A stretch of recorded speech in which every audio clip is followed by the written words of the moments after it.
अगर mutual fund से या एसआईपी से इन्वेस्ट किया जाए तो क्या बेहतर रहेगा मेरे लिए? अगर जैसे अभी मेरी कम सैलरी है तो मैं अभी से ही शुरुआत करूं या मैं थोड़ा सा रुक के मार्केट को समझ के और जब मेरे पास हो जाए थोड़ा बहुत अमाउंट तब मैं डालूं? यहाँ पर एक चीज़ आपने जैसे बोली कि मेरी कम सैलरी है, वो तो 10 लाख भी कोई कमा रहा होगा मेरे को वही बोलेगा मेरे को कम सैलरी। तो कहने का मतलब ये है whatever you are earning, सवाल ये आता है उसमें मेरा बचता कितना है। समझ रहे हैं आप चाहे 25,000 कमाते हैं, 20 कमाते हैं, 30 कमाते हैं, जो भी कमाते हैं, अगर आप पहले ये देखें कि मेरी अभी जो लाइवलीहुड एक्सपेंसेस हैं वो क्या हैं, उसके अलावा मैं कितना बचा पाता हूँ। बचाने से कभी पैसा बढ़ता नहीं है। मैं ये एग्जाम्पल देता हूँ कि मेरी मम्मी को मेरे नाना जी ने कैश दिया कुछ, उसमें उनके पास गड्डियाँ थी, कुछ 100 की, कुछ अलग अलग गड्डियाँ थी, तो वो तिजोरी में रखी हुई थी। जो मैं बड़ा हो गया तो मैंने कहा मम्मी ये वाले नोट मैंने कभी नहीं देखे, ये कहाँ रखे हुए थे आपने, किसने दिए? तो उन्होंने बोला ये तेरे नाना जी ने दिए थे, उन्होंने बोला था संभाल के रखियो कभी बुरे वक्त में काम आएंगे। तो ज़्यादा ऐसे भी काम नहीं है तो मैंने निकाले नहीं, रखे हुए थे। सर आप ये देखिए उस टाइम पर मैं कहता मम्मी अगर आप इस पैसे की जगह गोल्ड ले लेती तो उस टाइम पर गोल्ड की वैल्यू क्या थी? 3,000 का 10 ग्राम आता, आज यहाँ पे 55,000 का 10 ग्राम है। तो इन्फ्लेशन को एडजस्ट कर देता आपका गोल्ड।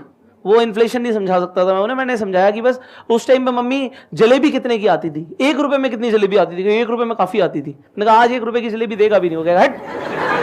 सही बात, समझ रहे हैं? तो कहने का मतलब क्या है, उस टाइम पे उस पैसे से 1 लाख रुपए में छोटी मोटी प्रॉपर्टी आ जाती।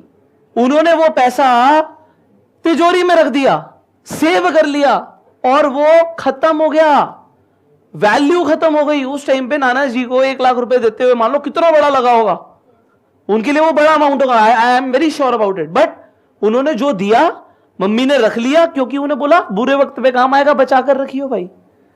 और उससे पैसा बढ़ता नहीं है। पैसा बढ़ता है हमेशा when you invest that money into something जिसकी वैल्यू बढ़ती है। तो व्हेन यू डू एसआईपी, आप म्यूचुअल फंड में पैसा लगाते हो तो म्यूचुअल फंड में ना कंपनीज म्यूचुअल फंड रन करती है, जैसे एक्सिस कर रहा है, आईसीआईसी कर रहा है, एचडीएफसी कर रहा है। वो फंड मैनेजर पढ़े लिखे प्रोफेशनल लोग अपॉइंट करते हैं जो स्टॉक्स पिक करते हैं जिनमें ग्रोथ हो सकती है और उनमें आपका पैसा लगाते हैं। आप यहां पर एक तरीके से एसआईपी के थ्रू, चाहे वो 500 रुपए महीने की ही हो, 1000 रुपए महीने की हो, आप इन्वेस्टमेंट शुरू करते हैं। सो आपने बोला सर मैं पैसे जोड़ लूंगा तब कर लूंगा, सर पैसे जुड़ते नहीं है ऐसे, खासकर जब आपकी लिमिटेड इनकम होती है।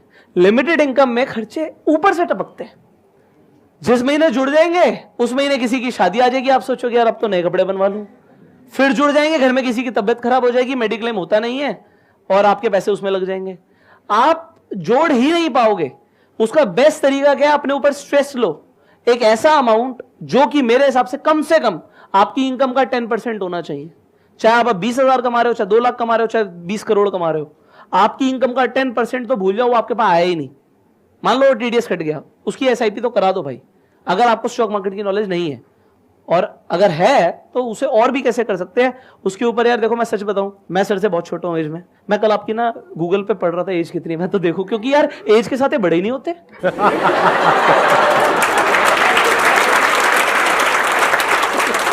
मैं खुद की इमेज देख रहा था, मैं सर के सेशन में 2013 में गया, यार स्टेज पे तो वैसे ही थे, आज भी वैसे ही है।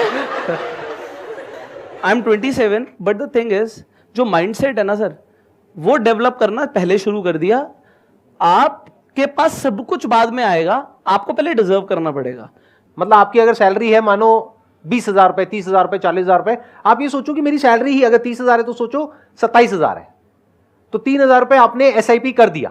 कौन से फंड्स में? जो 5 स्टार रेटेड है, मल्टीपल साइट्स पे, प्लस उनका ट्रैक रिकॉर्ड देखो पिछले 5 साल का, 10 साल का कैसा है, क्या है, वो बहुत सारी वेबसाइट्स है, वहां से पता लग जाता है। उसमें भी 2 ऑप्शंस होते हैं, एक है किसी ब्रोकर के थ्रू करो, एक है डायरेक्ट करो। राइट। डायरेक्ट करते हो तो उसमें 1% का फर्क पड़ जाता है, नियर अबाउट जी। और वो 1% सुनने में छोटा लगता है लेकिन लॉन्ग टर्म में बहुत बड़ा फर्क हो जाता है जब कंपाउंडिंग बीच में आती है। एब्सोल्युटली सिंपल सी कैलकुलेशन है। In the worst case scenario अगर आप महीने का 10,000 रुपए भी एसआईपी करते हो, there is a very strong possibility कि आने वाले 20 साल बाद आपके अकाउंट में कम से कम 1 करोड़ रुपए होगा। सिंपल कैलकुलेशन है। ऐसे बहुत सारे कैलकुलेटर्स है, वहां पे जाकर के आप देख सकते हो। गारंटी नहीं है। Mutual funds are subject to market risk. Mutual funds are subject to market risk. In fact, everything is subject to risk. Even our lives are subject to risk. Having said that, there is a very strong possibility. Right. कि जो मैंने number आपको दिया है कि अगर आप 10,000 रुपए महीने का जोड़ पाते हैं तो आपके अकाउंट में 1 करोड़ रुपए होगा आने वाले 20 साल बाद। अगर 5,000 करते हैं तो 50 लाख रुपए होगा। जी। अब ये पैसा आपको चाहिए नहीं चाहिए वो आपके ऊपर है, बट तरीका यही है पैसे से पैसा बनाने का। अगर आप ये सोचो कि अपने आप हो जाएगा तो अपने आप कभी नहीं होगा। वो जो इन्होंने एग्जांपल दिया ना, बहुत अच्छा एग्जांपल है वो, कि तिजोरी में उठा करके पैसे को रख दो, उससे कुछ नहीं होता है। टाइम के साथ साथ उस पैसे की वैल्यू कम होती है, बढ़ती नहीं है। तो ये सोचो बढ़ेगी कैसे और मल्टीप्लाई कैसे होगी। आपका टारगेट होना चाहिए मिनिमम 12% की रिटर्न का, राइट। क्योंकि इन्फ्लेशन 6-7% के आसपास है, तो 12% तो आपको चाहिए ही ना। एफडी में तो 12% मिलेगी नहीं। तो ये बातें आपको खुद सीखनी होंगी, खुद समझनी होंगी, तभी आप फाइनेंशियली इंडिपेंडेंट हो पाओगे जी। लाइफ के किसी स्टेज में जाकर के। नहीं तो कितना भी कमा लो एंड में कम पड़ जाएगा।